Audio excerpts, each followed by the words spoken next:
Welcome to Vertical Football, and this is the five things we learned here. This is Chelsea 2, Leeds United 2. Yeah.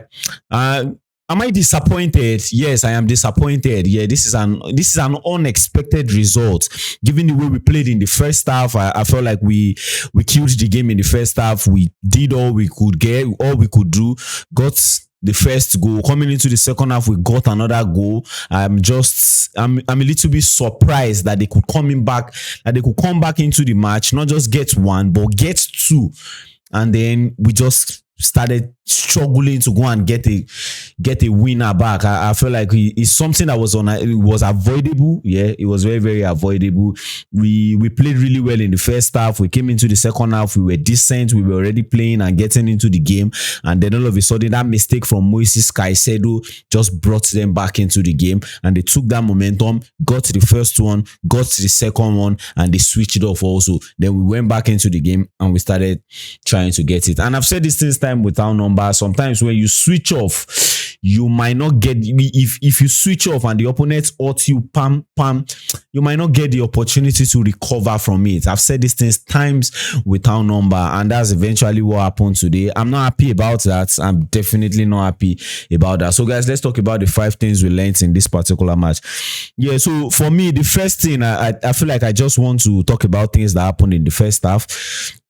We took advantage of their setup in the sense that they decided to play on a high line, and they expanded pockets. Yeah, because if you are playing on the high line, when you are shifting back, the gap between the defensive line and the midfield line is going to be open, and we expected that so much. By even the high line, we kept somebody like Joao Pedro, make sure that he stays at the back of that defensive line, and just whenever he wants to get it by, if he sees that, oh, we are already building up where, and the ball has gotten to Joao Pedro, he runs back into that line, times his run, and then run out of the line to get the pass. He did that couple of times and got something out of it. It was something similar to the to the goal he got.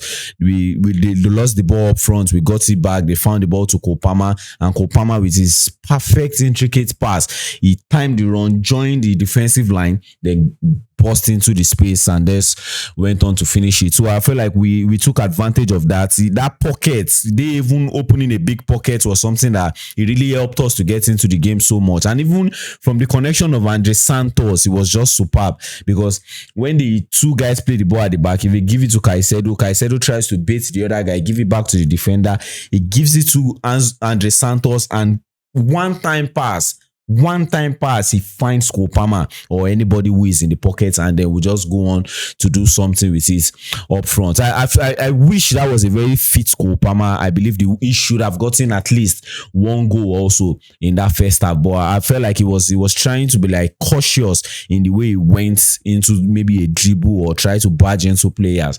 So I feel like I enjoyed that part where we took advantage of the way they set up, and it really helped us so much. Let's talk about the second thing. The second thing for me is the dynamic of the two number 10s. There's freedom so much in those guys, and in the person of Kopama and Enzo Fernandez in the role that they are playing in the team. Yeah, given the freedom that they have gotten, their role is not just to only stay up there and make sure that balls are getting into the pocket. They are also saddled with the responsibility of, when we are not getting a chance to bring the ball up front, somebody like Kopama has the freedom to withdraw out of that space, allow Enzo Fernandez come into the center part, and then he gets the ball and try to play it to a player who is free. But in the case of Enzo Fernandez, sometimes is to allow Kopama come into the central space. He withdraws into the left center back position, gets the ball, and then build up from there. Sometimes he even gets the ball, because when he's getting the ball, his marker is definitely going to come close. Somebody has to jump, and that open space where he's coming from, so he can just find pass into somebody there. Or sometimes, because he has come close, his marker will join him. Because he's good on the ball, he gets the ball and use it to find Cucurella, who is running, or sometimes switch out to the other side of play. So I really enjoy the dynamics that they have given to this guy. Unlike before, where the one number 10 is the one with the freedom. Now it's the two of them. When somebody withdraws, one moves out of where he is and gets into the central space, so that there's going to be like a vertical line. An horizontal line where you can just enjoy the movements up front. And I think even in the person of Cole Palmer, I think he's going to enjoy that very, very much. So let's go into the third thing, and I think it starts from the second half. Yeah, Moises Caicedo. I'm not happy. I'm not happy about that tackle. He had a decent game. He marked for us, break some lines, went offensively, helped us to progress the ball. He started out well with Andre Santos, but that tackle was the main reason why those guys came into the game. And I don't necessarily like to use just start alone. You want to use eye test and see things, but I'm not wrong if I say the moment when they got the goal and the moment when they got the second goal, that space in between was the only time that they played. In the sense that when that tackle happened and we allowed them get the penalty and they converted that, it gave them the morale to be able to come back into that game and then play, got the second goal, and they switched off. So that tackle brought this upon us.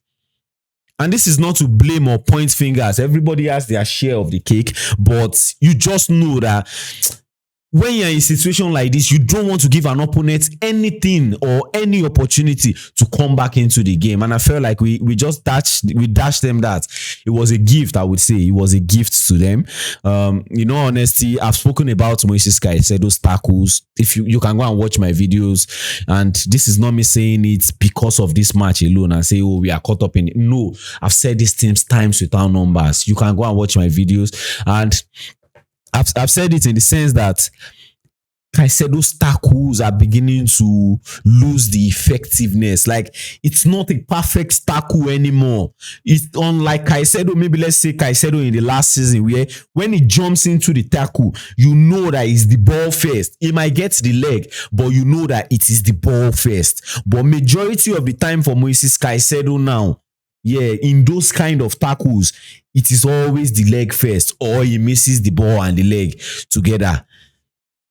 So I feel like I said one of the videos I did, I said it. I think it's psychological. This guy has played so much. His brain is beginning to lag, and I don't mean this in an offensive way, but it's just we analyzing what it is. Like, his brain is beginning to lag. He's not as quick and precise into what he's doing as before anymore. In the aspect of tackles, I just feel like he needs rest, and unfortunately what we have on the background, there is nobody that can do that job. Dario Esugo is not available.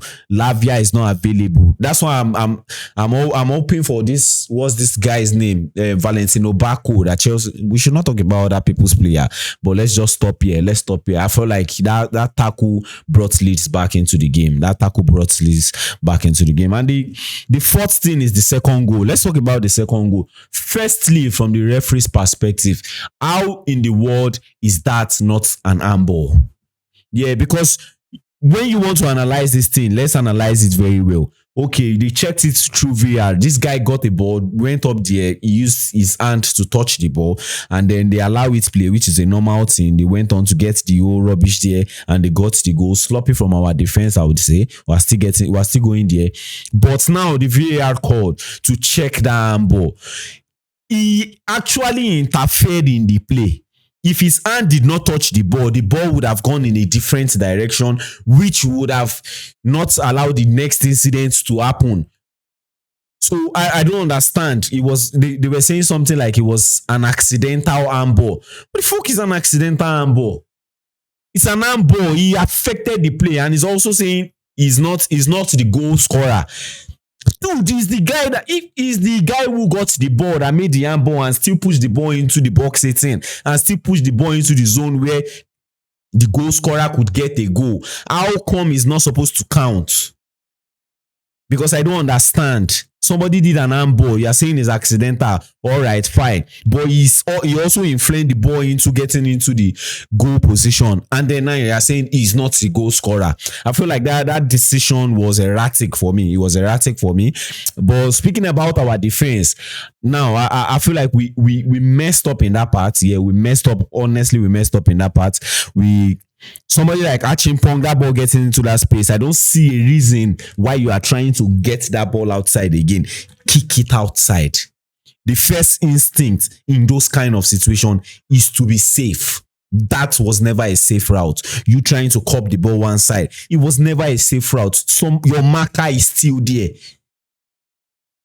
Your marker is still there. So I'll just stop here. I feel like the referee's decision and our defensive situation also contributed to that second goal. And lastly, I just want to talk about Palmer. I feel like he had a very decent game, given that he's not even fit, because you can see it in the way he's limping. You can see it in the way he's trying to avoid some kind of tackle. He's trying to avoid some unnecessary runs. I think I enjoyed the way he played. And even Sanchez, I think I enjoyed the way he played. Those long balls, putting us in a situation where we have our striker 1v1 up there just with one pass. I feel like I really enjoyed that, and I encourage that more and more. And with Palmer, it's just magnificent for me, with the way he can influence the game, the way he can bury those chances, the way he can create something out of nothing. His passes, his link up play, the link up with Joao Pedro, perfect, and Joao Pedro also on form, mad form. It's just all praises for me to these guys.